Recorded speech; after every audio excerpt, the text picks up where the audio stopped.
Jai students, আজিৰ ভিডিঅ'খনত আমি class 7 ইংলিছৰ 6 নম্বৰ লেসনটো চাম যাৰ নামটো আছে ধুনুজ গিটাৰ ওকে লেসনৰ নামটো কি আছে ধুনুজ গিটাৰ আজি আমি ইয়াৰ কোৱেশ্চনটো চাম but before starting the class welcome to my YouTube channel Exam Jyoti and let's start the class with the first question প্ৰথম কোৱেশ্চনটো চাব আপোনালোকে what is mean by the word profession profession মানে কি the job or work that man does to earn to ই হ'ব হা earn okay earn money when he grows up in his profession তাৰ মানে এজন মানুহে যদি কিবা এটা কাম কৰে পইচা কাৰণে এটো profession বুলি কোৱা হয় where is Dhunu from Dhunu কৰ পৰা হয় Dhunu is from Kalardia village নহয় আৰু এটো কোত আছে গাঁওটো আমাৰ নিয়াৰ সোয়গাঁও নহয় in Kamrup district of Assam ঠিক আছে next question is who made the film village rockstar Rima Das made the film village rockstar ঠিক আছে what was the name of Dhunu's brother so Dhunu's brother name was Manavendra okay so দাদাৰ নাম কি আছিল Manavendra why did the village women often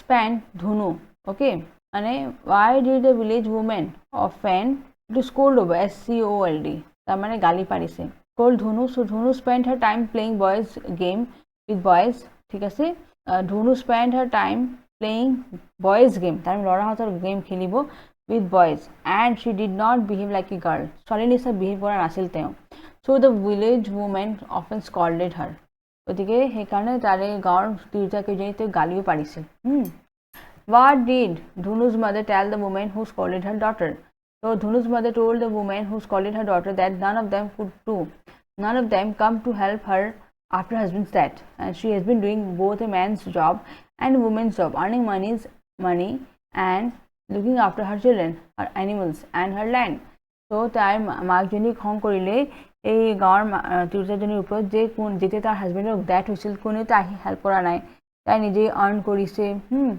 আৰু ঘৰ তাইৰ যে জন্তুবিলাক আছে নিজৰ ছোৱালী সবকে তাই নিজে চাই আছে গতিকে সেই কাৰণে কোনেও তাইক গালি পাৰিবৰ কাৰণে কাৰো অধিকাৰটো নাই এই তাকে কৈছে ঠিক আছে what did Dhunu decide to do after meeting the musicians at a local event so Dhunu after meeting the musicians at a local event was fascinated with the guitar and decided to form a band of their own with her friends with her friends so Dhunu যেতিয়া মিউজিশিয়ানক লগ পালে নহয় তো তাই কি কৰিলে তাই কি ভাবিলে এটা গিটাৰ ওকে আৰু এটা ব্যান্ড ফৰ্ম কৰিব নিজৰ ফ্ৰেন্ডছৰ লগত ঠিক আছে what plan did Dhunu propose after she realized could not afford to buy a guitar তো তাই কি ৰিয়েলাইজ কৰিলে যেতিয়া তাই গিটাৰ কিনিব নোৱাৰে কাৰণ পইচাটো কম হৈ যাব Dhunu after realizing that she couldn't afford to buy a guitar she made a plan এটা প্ল্যান বনালে ঠিক আছে she proposed her friends to form a band of their own তাই নিজে ফ্রেন্ডসক কলে যে তোমালোকে নিজেই একটা ব্যান্ড বনোৱা হা they made guitar cut out from the styrofoam okay and pretended playing on the stage আর তাই কি কৰিলে এটা styrofoam এৰি এটা ধুনীয়া গিটাৰ হেনেই বনাই দিলে কিন্তু তাতে তাই জাস্ট প্ৰিটেন্ড কৰি আছিল এক্টিং কৰি আছিল যে তাই বজাই আছে বাট একচুয়ালি তাই এইটো বস্তুটো কাম কৰি দিয়া নাছিল হা why did Dhunu start doing odd jobs around the village তাই এই কামবিলাক কিয় কাম আৰম্ভণি কৰিলে Dhunu started doing odd jobs around the village for earning money and save it for buying a real guitar আৰু তাই odd কামবিলাক কৰিলে যাতে তাই নিজৰ এটা গিটাৰ ৰিয়েল গিটাৰ তাই কিনিব পাৰিব সেই তাৰ কাৰণে পইচা আৰ্ন কৰিবৰ কাৰণে তাই হিবলা কাম কৰি আছিল হা next about but Dhunu believes that if you really want something and work towards it you can achieve it so what does this line tell you about Dhunu's character this line about Dhunu's character tells us that Dhunu was self-confident and believer that hard work can bring success. Okay, Dhunu ki believe करे जे ताई माने ऐटा तो बहुत confident है और ताई believe करे and believes होबो and believes that hard work যদি hard work करो तेने वाले मैं हसाय success तो पाम ठीक है से इटू line आमर Dhunu's character तो बुझाए ठीक है से next आबो given below the summary of a part of the lesson Dhunu's guitar okay so ইয়াতে আমাৰ চাব দিছে make correction কৰিব দিছে so Dhunu's guitar story of a young 11-year-old girl 11 বছৰীয়া ছোৱালীজনীৰ কাহিনী আছে who lives in Kalardia village with her mother নহয় they are quite well off Dhunu has pet a monkey whom she loves to spend time with okay one day Dhunu and her friends come across some cricketers playing at a local event she is fascinated by the band and their musical instruments especially the guitar she dreams of owning one herself and forming her own dance band with her friends someday but she is too poor to own a guitar হয়নে তাও বহুত দুখীয়া আছিল গতিকে তাই এটা নিজা guitar কিনিব নোৱাৰে so she and her friends make a clay guitar and play on them গতিকে তেওঁ এটা এনেই ক্লে মানে মাটিৰ এটা গিটাৰ বনালে দেখুৱাবৰ কাৰণে জাষ্ট, ঠিক আছে, আৰু ধুনীয়াকৈ সিহঁতে বজালে মানে দেখুৱালে বস্তুটো। ইয়াতে চাব, it is story of A 10-year-old girl, ইয়াত মই দি দিছোঁ বস্তু, তাকে মই ইয়াতে আৰু লিখি দিছোঁ। It is story of A 10-year-old girl who lives in Kaladi village with her mother and elder brother Manavendra. নহয়, মাত্ৰ মাদাৰ লগত থকা নাছিল, তেওঁৰ দাদা এজনো আছিল, Manavendra. And they are quite poor. Okay, Dhunu has a pet goat. তাৰ এটা গৌটো আছিল, whom she loves to spend with time with. One day Dhunu and her friends come across some musicians playing at a local event. She is especially fascinated by the guitar. She dreams of forming over their own band with her friends, but she is too poor to own a guitar, so she and her friends make styrofoam. মাটিৰ যে বনোৱা নাছিল, actually কিহেদি বনোৱাইছিল, styrofoam, cut out guitar and pretended to play on stage. মানে actually কাহিনী আমাৰ এইটোৱে হয়, ইয়াতে বস্তু অলপ ভুল কৰি দিছে নহয়, সেইটো আমাক কাৰেকশ্যন কৰিব দিছিল, ঠিক আছে। গতিকে ইয়াতে আমাৰ কুৱেশ্যনত কৈছে এনেকুৱা ভুল ক'বাত, গতিকে তাকে মই ঠিক কৰি ইয়াতে দি দিছোঁ। অ'কে, এইটো আনচাৰ হ'ব, এনেকৈ লিখিব, ঠিক আছে। নেক্সট চাব, আমাৰ দিয়া আছে ধুনুৰ গোটেইখিনি বস্তু দিয়া আছে, হয়নে। ৱেবটো যে তাৰ এডজেক্টিভছ, তাই কি তাইৰ কেৰেক্টাৰ আছিল, হয়নে। তো ইয়াতে ধুনু ব্ৰেভ আছিল, চিয়াৰফুল আছিল, কাইণ্ড আছিল, এম্বিচিয়াছ আছিল, কনফিডেন্স আছিল, হয়নে, লেবৰিয়াছ আছিল। গতিকে ধুনু কি আছিল, আমাৰ হাৰ্ড ৱৰ্কিং আছিল, প্ৰেক্টিকেল আছিল, আণ্ডাৰষ্টেণ্ডিং আছিল, নহয়, টেলেণ্টেড আছিল, ডিলিজেণ্ট আছিল, হা। গতিকে এনেকৈ ধুনীয়াকৈ লিখি দিব। অ'কে, তাৰপিছত চাব আপোনালোকে নেক্সটটো, meaning of the adjective words given the word web. ইয়াতে যে ৱৰ্ড ৱেব দিয়া আছে, ইয়াতে চাব বস্তুটো, গতিকে ইয়াতে যে মই ৱৰ্ড ৱেব পাইছোঁ, ইয়াৰে মিনিংছবিলাক মই ইয়াতে প্ৰভাইড কৰি আছোঁ, ঠিক আছে। এইটো এডজেক্টিভছ হ'ব। ইয়াৰে ব্ৰেভ মানে সাহসী, মই মানে নাম মিনিংটো দি দিছোঁ আপোনালোকক, এইটো ইমান দৰকাৰ নাই, তথাপিও মই দি দিছোঁ। চিয়াৰফুল নহয়, কাইণ্ড আনন্দপূৰ্ণ, দয়ালু, পুৱাৰ দুখীয়া, হয়নে, ফ্ৰেণ্ডলি বন্ধুভাৱৰ, তাৰপিছত হেল্পফুল সহায়কাৰী, নহয়, লেবৰিয়াছ পৰিশ্ৰমী, অপটিমিষ্টিক আশাবাদী, ইণ্টেলিজেণ্ট বুদ্ধিয়ক, নহয়, থটফুল চিন্তাশীল, কনফিডেণ্ট বিশ্বাসী, আৰু এম্বিচিয়াছ উচ্চাকাংক্ষী, ঠিক আছে। এইবিলাক মই ইয়াৰে মিনিংছটো দি দিছোঁ, এনেকৈ লিখিব নালাগে আপোনালোকে। অ'কে, তাৰপিছত চাব, here are some things that you have learn from the lesson, complete the web with the information. এটা আপোনাৰ কাৰণে কৰি দিয়া গৈছে, গতিকে উত্তৰটো চাব। তো ইয়াতে চাব আপোনাৰ বস্তু দিয়া আছে নহয়, মই কিন্তু এইটো কমপ্লিট কৰি দিছোঁ। I have learn from this lesson that. Okay, লেচনৰ পৰা মই কি শিকিলোঁ, so' self confidence helps us to solve our problems, ঠিক আছে। Difficulties are a part of life, we must simply go on living. Difficulties আমি পামেই লাইফত, হয়নে, গতিকে আমি চব চল্ভ কৰি যাই থাকিব লাগে, আগবাঢ়ি গৈ থাকিব লাগে। হাৰ্ড লেবাৰ এনেবলছ আছ টু এচিভ আৱাৰ গল। অ'কে, এইটো হৈছে আমাৰ লেচনৰ পৰা আমি শিকিছোঁ, ঠিক আছে। নেক্সট চাব, যোনে শ্বুজবিলাক ৰিপেয়াৰ কৰি, সিহঁতক কি বুলি কোৱা হয়, এইবিলাক চাওঁ। ত' এ পাৰ্চন হু ৰিপেয়াৰ শ্বুজ, তেওঁক কবলাৰ বুলি ক'ম। A person who repairs water pipes, plumber বুলি ক'ম, ঠিক আছে। তাৰপিছত a person who operates the controls of an aircraft, সেইটোক আমি পাইলট বুলি ক'ম, ঠিক আছে। A person who job is to take care of people's teeth, dentist বুলি ক'ম। যোনে দাঁত ডক্টৰবিলাক চাই, এইটো ডেণ্টিষ্ট হ'ব। এ পাৰ্চন, এইটো আৰ হ'ব, who makes repairs of sells articles made of gold, এইটো গ'ল্ডস্মিথ বুলি ক'ম, ঠিক আছে। সোণালী মানুহক গ'ল্ডস্মিথ বুলি ক'ম। A person who can do magic tricks, এইটো মেজিচিয়ান হ'ব, হা। A person who job is to cut men's hair and sometime to shave them, এইটো বাৰ্বাৰ হ'ব। Okay, and a person who takes care of gardens, এইটো gardener হ'ব, ঠিক আছে। গতিকে এইখিনি ধুনীয়াকৈ চাব, ভেৰি ইম্পৰ্টেণ্ট পইণ্টছ হয়, আপোনালোকে জানিব লাগে, হা। নেক্সট কুৱেশ্যনটো চাব, read the following lines and look carefully at the words printed in italics, they give the answer to the question whose. So name of the lesson is Dhunu's guitar, হয়নে। তো এইটো হুজ গিটাৰ দি question বনাব লাগিব, এইটো চাব, মই directly ইয়াতে আনচাৰটো দি দিওঁ। তো ইয়াত যদি আনচাৰ দিব যাওঁ, কুৱেশ্যনটো কি হ'ব, হুজ গিটাৰ ইজ দিছ, হয়নে। তাৰপিছত Dhunu's mother had to look after her children single handedly after husband death, এইটো কি হ'ব, হুজ মাদাৰ, হয়নে। Whose mother had to look after children, হয়নে, আফটাৰ হুজ ডেথ, বুজি পাইছেনে। এনেকৈ আমি কুৱেশ্যন বনাব পাৰোঁ, হয়নে। Children's fun is out short as the monsoon months begin. Itu whose fun hobo children jagat ki hobo, whose fun is out short as the monsoon months begin. Okay, stated words whose husband children are said to be in possessive form. Like the apostrophes dia ase, it possessive form or ase. Possessive form of noun or pronoun shows ownership or association, hane. So with the addition of an apostrophe, itu apostrophe as the dilu ami, a noun can change from a simple person, place or thing to a person, place or thing that owns something. Here are a few different ways to form the possessive of a noun. So if the noun does not end with apostrophe s, okay, to the end of the noun or কি condition আছে নহয় possessive noun or if the proper name of proper noun ends with s, you can add an apostrophe or an apostrophe or an apostrophe s. ঠিক আছে, যেনেকৈ example টো চাব, Rima Das movie village rockstar won several awards. এইটো already S আছে ইয়াতে, গতিকে মাত্ৰ কমা দিলে হৈ যাব। অ'কে, তাৰপিছত Rima Das's movie Village Rockstar won several awards নহয়, গতিকে এনেকৈ লিখিব পাৰে আৰু এনেকৈ লিখিব পাৰে। ঠিক আছে, তাৰপিছত চাব after plural noun that ends in s, তেতিয়া আমি এপ'ষ্ট্ৰফি এড কৰিব পাৰোঁ। এনেকৈ names of Dhunu's friends are Rintu, Balram, Bishnu and Bhaskar, so' she like playing boys game. এতিয়া বয়জ আছে নহয়, এইটো এপ'ষ্ট্ৰফি এছটো বাহিৰত যাব। ঠিক আছে, আচ্ছা এইটো বয়জ এইটো ভিতৰতে থাকিব, কাৰণ বয়জহঁতৰ কি গেমছটো তাই ভাল পায়, বুজি পাইছেনে? গতিকে এইটো এনেকুৱাই হ'ব। ঠিক আছে, গতিকে বয়জ গেমছ ইয়াতে এপ'ষ্ট্ৰফিটো ভিতৰত হৈছে আৰু এছটো বাহিৰত গৈছে। ত' এইটো বস্তু ফ'ল' কৰি পেলাই ইয়াতে কি আমি ভৰাব দিছে। ডাইৰেক্টলি মই উত্তৰটো চাই দিওঁ আপোনালোকক হা।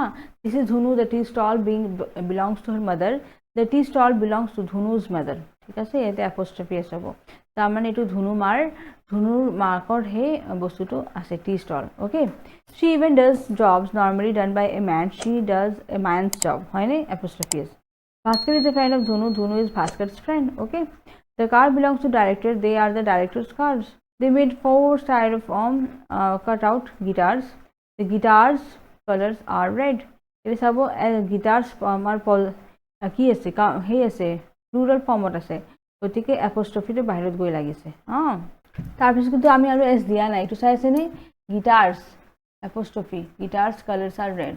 Okay, in the lesson you read the line, one day Dhunu and her friends come upon a group of boys practicing music for a local event. Find out which word in the sentence means met by chance. So you must have realized when the words are come upon, group of words are like come upon or come across, these are called phrases. So here are 2 words have a special meaning. The group of words is called an idiom. So phrases and idioms বিলাক আছে, আমি এইটো চাব দিছে, যেনে cry over, sweep away, give up, go on, make a living, cut short, হয়নে? এইবিলাক হৈছে আমাৰ কি phrases. Okay, now choose the right phrases and idioms to complete the following sentence. ইয়াতে যে আমাৰ phrases আৰু idioms বিলাক দিয়া আছে, সেইবিলাক বস্তু ইউজ কৰি পেলাই আমি fill in the blanks কৰিব দিছে। ডাইৰেক্টলি মই আনচাৰটো দি দিওঁ। Dhunu's mother makes a living by selling snacks at local events. Makes his living মানে তাই এইবিলাক বিক্ৰী কৰি পেলাই ঘৰটো চলাই আছিল, হয়নে? When the monsoon months begin, the fun of children is cut short, হয়নে?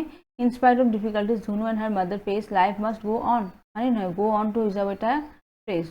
Though Dhunu knows she can't afford a guitar, she does not give up hope. Give up এৰি দিয়া নাই তাই আশাটো, হয়নে?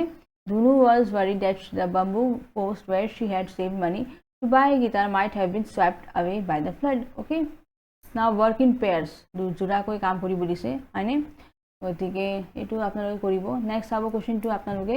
Look at the following table carefully. The some sentences have been given in column A and column B has sentences stated in a different way by which convey the same meaning একেই হৈ আছে দুইটাৰ।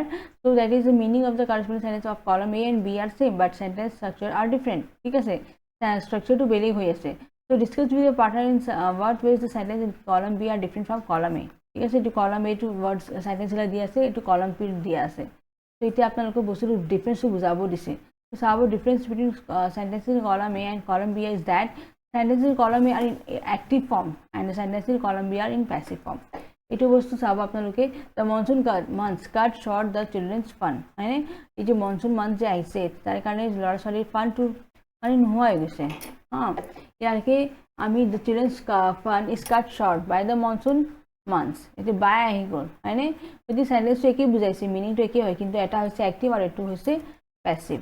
ঠিক আছে, এইটোকে বুজাইছে যে এটা এক্টিভ ফৰ্মত আছে আৰু এটা পেছিভ ফৰ্মত আছে। Now here are some hints to help you with your work. ইয়াতে এটা আৰু দিয়া আছে হেল্প কৰিবৰ কাৰণে। সেইটো আমি নেক্সট সেন্টেন্সটো ডাইৰেক্টলি চাওঁ। Look at the following sentence. The tiger, এইটো চাব যেনেকৈ the tiger killed the deer, হয়নে?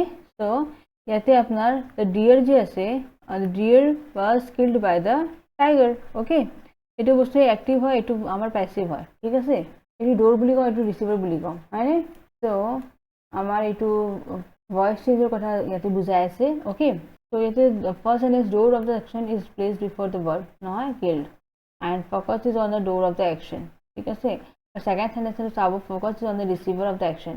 ফ'কাছটো ক'ত গৈছে আমাৰ ৰিচিভাৰে যে কাম কৰিছে হয়নে গতিকে এনেকৈ আমি পজিশ্যন চেঞ্জ কৰি দিছোঁ এক্টিভ টু পেছিভ ইয়াতে চাব ডাইৰেক্টলি মই উত্তৰটো দি দিওঁ the guitar fascinates Dhunu is fascinated by the guitar হয়নে চ' এনেকৈ আমি এক্টিভ টু পেছিভ কৰি দিছোঁ the monsoon months cut short the children's fun ইয়াৰ উত্তৰটো চাব the children's fun is cut short by the monsoon months ঠিক আছে ইয়াতে বাই ৱৰ্ডটো আহি যায় আৰু ইয়াতে ছাবজেক্টটো ইয়াতে কি হৈ যায় অবজেক্ট আৰু ইয়াতে অবজেক্টটো ছাবজেক্ট হৈ যায় ঠিক আছে নেক্সট চাব the Dhunu the monsoon months এইটোতো কৰিলোঁ মই Dhunu and her friends made styrofoam guitars ইয়াৰ উত্তৰটো চাব styrofoam guitars were made by Dhunu and her friends okay ইয়াতে চাব ইয়াতে ছাবজেক্ট যে আছিল নহয় ধুনু এণ্ড হাৰ ফ্ৰেণ্ডছ এইটো ইয়াতে যায় লাষ্টত আহি যায় এইটো অবজেক্ট হৈ যায় আৰু ইয়াতে ষ্টাইৰফৰ্ম গিটাৰ যে আছে এইটো কি আছে অবজেক্ট এইটো বস্তু ছাবজেক্ট হৈ যায় হা ধুনু accepted her destiny so এইটো কি হ'ব her destiny was accepted by Dhunu okay তাৰপিছত ঠিক আছে her destiny was accepted by ধুনু চাই আছে না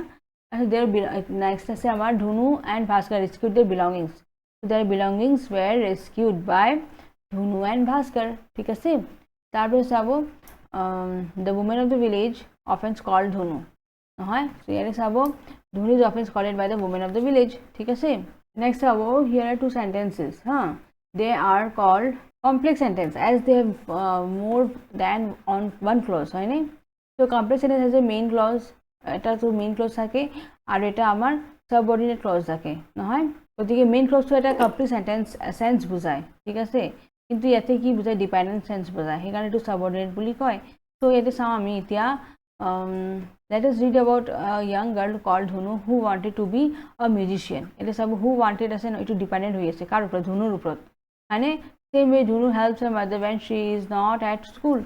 It black sabo etu ise amar eta main clause etu ise subordinate clause etu ise main clause etu subordinate clause thik ase so ete sabo apnar in first sentence subordinate clause qualifies or is related to noun Dhunu hence it is an objective clause thik ase tar pisot adjective clause adjective clause these are clauses that tell us about noun and begin with who ঠিক আছে adjective clause বিলাক noun er বিষয় কথাটো কয় okay আৰু which who whom দি আৰম্ভণি হয় that as okay আৰু second sentence চাব subordinate clause modifies which the help word it modifies the verb helps in the main clause ঠিক আছে গতিকে এটো আমাৰ adverb clause বুজাব okay so when before until since then where whatever এইবিলাক বস্তু ইউজ কৰি পিনে আমাৰ subordinate clause বনোৱা হয় ঠিক আছে এতিয়া আমাৰ two adjective clause চাব ধুনু is a 10-year-old girl who lives with her mother so who আছে নহয় কোনে তো ধুনু হয়নে who lives with her mother তো কোনে থাকে ধুনু থাকে এইটো আমাৰ adjective clause হ'ব ঠিক আছে এইটো আমাৰ নাউনৰ বিষয় কথাটো কৈ আছে the children's fun is cut short as the monsoon months begin তো ইয়াতে যে মনসুনটো আহি গৈছে গতিকে চিলড্ৰেন ফানটো কি হ'ল নোহোৱা হৈ গ'ল তো এইটো আমাৰ চিলড্ৰেনৰ বিষয়ে কৈ আছে কাৰণ এইটো কি হ'ব আমাৰ adjective clause হ'ব ঠিক আছে এই টু adverb clause চাওঁ আমি deep inside they knew that they can't afford a guitar okay ইয়াতে she quietly tells him that if the embankment had been there a few years ago her father wouldn't have died okay গতিকে এইটো হৈছে আমাৰ adverb clause okay next have a look at the complex sentence underline the subordinate clause and say whether they are adjective clause adjective hobo or adverb clause apna kobo dise etu kuntu yar pora adjective clause hoy kuntu adverb clause hoy thik ase if it rains we won't have the match I have read the books they are on the shelf ibla amar questions dia ase so yade directly mo uttor to didi if it rains if to aise ne we won't have the match etu adverb clause hobo thik ase tar pisot sabo I have read the books that are on the shelf so moi heniko kitab bila porichu jintu shelf ase that আছে নে গতিকে এটো আমাৰ adverb clause হ'ব he creates problems wherever he goes so जो যায় তাতে কি করে problems create করে তো adverb clause হ'ব মানে so she has not written to me since she left the place এটো আমাৰ since word use হৈছে নহয় এখানে এটো কি হ'ব adverb হ'ব okay she is absent because she is ill এতে সব because word use হৈছে গতিকে এটো আমাৰ কি হ'ব adverb clause হ'ব ঠিক আছে confuse না থাকিব যে adverb clause আৰু adjective clause কি হ'ব wherever since that if because এইবিলাক যদি ইউজ হয় এটো adverb clause হ'ব ওকে এতিয়া আপোনালোক এটো রোল টু প্লে কৰিব দিছে ভিলেজ ৰক ষ্টাৰ্ছৰ মুভিটোৰ so ৰিমা দাসটো চাব you have a different name but I'll call Dhunu in the movie do you like the name Dhunu ক'ব yes madam I like it এটো এটা কনভাৰসেশন আছে গতিকে এনেকৈ কনভাৰচেশ্যনটো মই দি প্ৰভাইড কৰিছোঁ, চাই ল'ব আপোনালোকে, ইয়াতে মই বেছি কৈ নাথাকোঁ, ঠিক আছে। গতিকে এইটোৰ লগত মই কনভাৰচেশ্যন দি পেলাই মোৰ লাষ্ট বস্তুটো কৰিলোঁ, লাষ্ট কুৱেশ্যনটো এইটো ই হ'ব নাইচ টকিং। গতিকে ইয়াৰ লগত মোৰ আজিৰ ভিডিঅ'টো সমাপ্ত কৰিলোঁ। যদি ভিডিঅ'টো ভাল পাইছে লাইক বাটন প্ৰেছ কৰিব, আৰু যদি এতিয়ালৈকে ছাবস্ক্ৰাইব কৰা নাই আমাৰ চেনেলটো এক্সাম জ্যোতি ছাবস্ক্ৰাইব কৰিব। থেংক ইউ ফৰ ৱাচিং। জয় হিন্দ।